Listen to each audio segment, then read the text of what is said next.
The Galactic Council Chamber was the largest structure ever built by intelligent life. It floated in the empty space between three spiral arms of the Milky Way. Inside its crystal walls, representatives from over 4,000 species gathered to discuss trade, war, and the delicate balance of power that kept the galaxy from burning.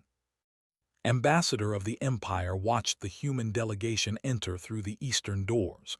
They were massive creatures. They stood 12 feet tall with 4 arms and scales that could stop plasma fire. For 300,000 years, they had been one of the 3 supreme powers in known space. They feared nothing, but had noticed something strange about the humans. They always sat in the back. Every meeting, every summit, every conference, the humans would enter, scan the room with their small, soft eyes, and then move directly to the rear seats. They never took positions of honor at the front. They never sat near the speaking platforms where important species displayed their power. At first thought it was weakness.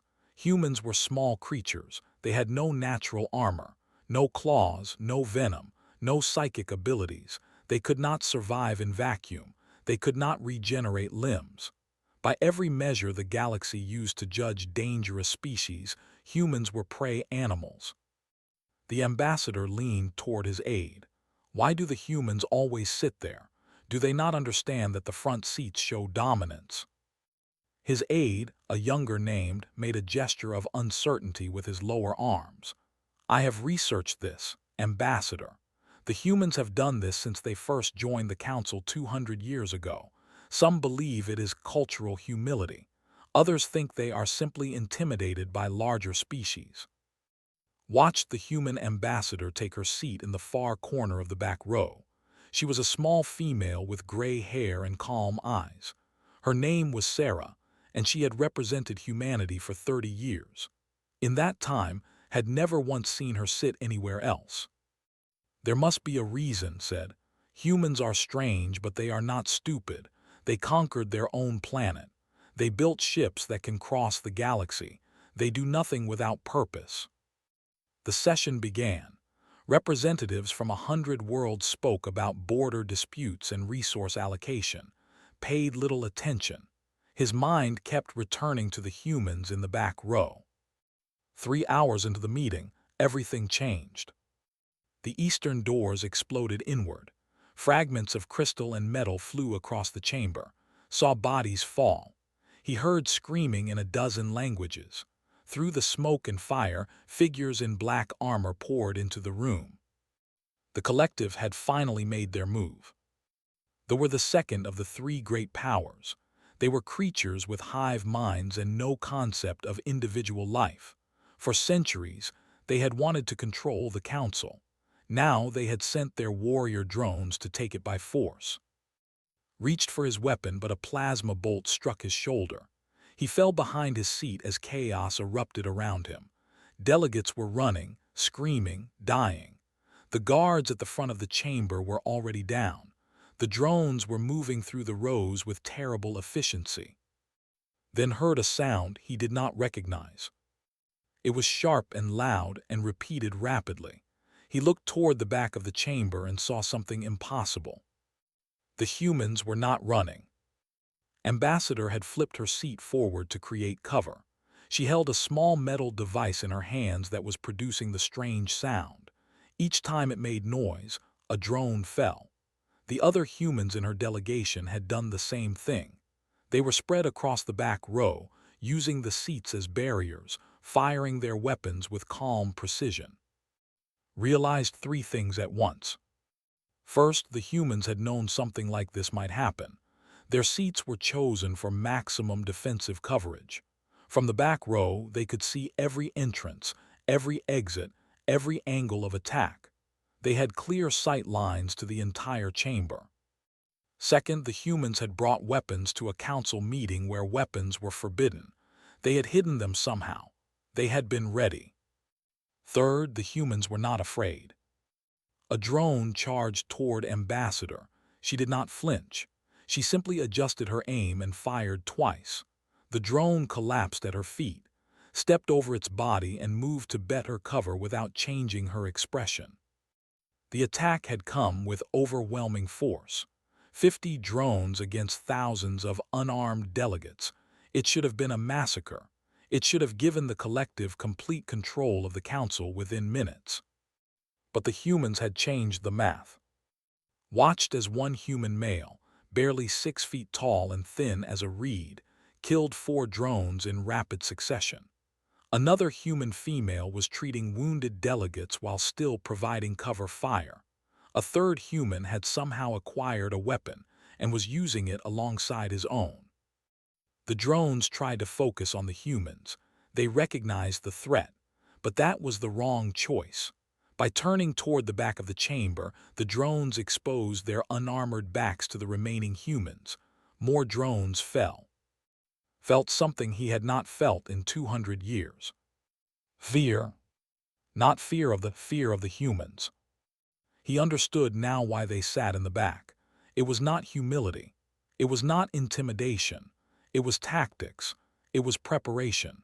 It was the instinct of a predator species that had survived thousands of years of conflict on a death world called Earth. Humans sat in the back because they expected violence. They planned for it. They positioned themselves for it. While every other species in the galaxy sought front row seats to display their power, humans chose the seats that would keep them alive when everything went wrong. The last drone fell 17 minutes after the attack began. Ambassador lowered her weapon and began checking on the wounded. Her hands were steady. Her voice was calm as she called for medical assistance. Pulled himself up from behind his seat. His shoulder was bleeding heavily. He walked through the carnage toward the human delegation. Bodies lay everywhere. Crystal shards crunched under his feet. The air smelled of smoke and death. Saw him coming. She did not raise her weapon, but her eyes tracked his movements with the awareness of someone who had survived many dangerous situations. "Ambassador," she said, "you are injured. Please sit down. Help is coming." "You saved the council," said.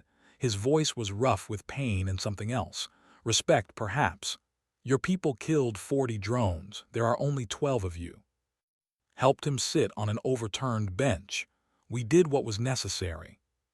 "How did you know? How did you have weapons?" The human ambassador looked at him with those small, soft eyes that had once thought belonged to a prey animal. He saw no fear in them. He saw no uncertainty. He saw only the calm patience of a creature that had clawed its way to the top of a food chain filled with predators far more dangerous than any the galaxy had produced. "Ambassador," said quietly, "humans come from a world where everything wanted to kill us. The weather tried to kill us. The animals tried to kill us. The plants tried to kill us. We tried to kill each other for 10,000 years. We survived because we learned one simple rule." She paused to reload her weapon with the same casual ease that might use to drink water. "The rule is this: always expect trouble. Always sit where you can see the doors. Always have a way to fight back. And never ever assume that because things are peaceful today, they will be peaceful tomorrow." Thought about the great empire.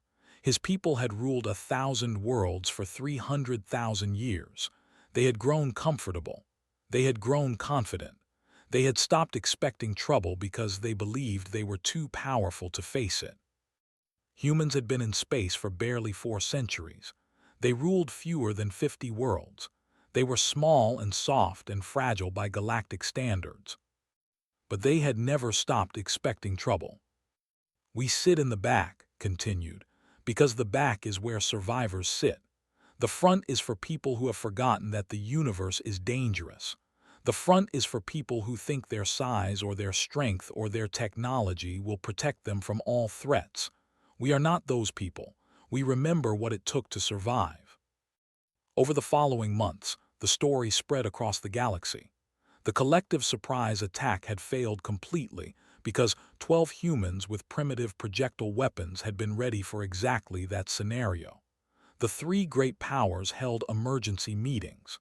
Intelligence agencies analyzed human behavior patterns going back 2 centuries. Everything suddenly made sense. Humans preferred corner tables in restaurants. They liked rooms with multiple exits. They carried tools that could become weapons. They trained their young in combat skills that served no obvious purpose in a peaceful society. Their entertainment was filled with stories about disaster and survival and fighting against impossible odds. Humanity was not a prey species that had lucked into space travel. Humanity was a predator species that had learned to hide its nature. The Empire made quiet changes to its protocols. Their ambassadors started sitting in the back. Their guards started expecting surprise attacks. They started studying human tactics and human history and human psychology. The third great power, the Dominion of the Silent Stars, did the same. Within a year, every major species in the galaxy had adopted what became known as the human position: back row, clear sight lines, multiple escape routes, hidden weapons. Ambassador retired 3 years after the Council attack. She returned to Earth and lived quietly in a small house by the sea. She sat on her porch every evening, watching the sun set, with her back to the wall and a clear view of the road. Old habits, she told visitors, die hard. The galaxy had learned an important lesson. Humanity had taught it to them without ever meaning to. Power was not about size. It was not about technology. It was not about sitting in the front row where everyone could see how important you were. Power was about surviving. And humans, more than any species in the galaxy, understood survival. The council chamber was rebuilt with better security. The collective was forced to pay enormous reparations. The three great powers signed new treaties and made new promises about peace and cooperation. But every ambassador from every world now sat in the back row. No one ever forgot why.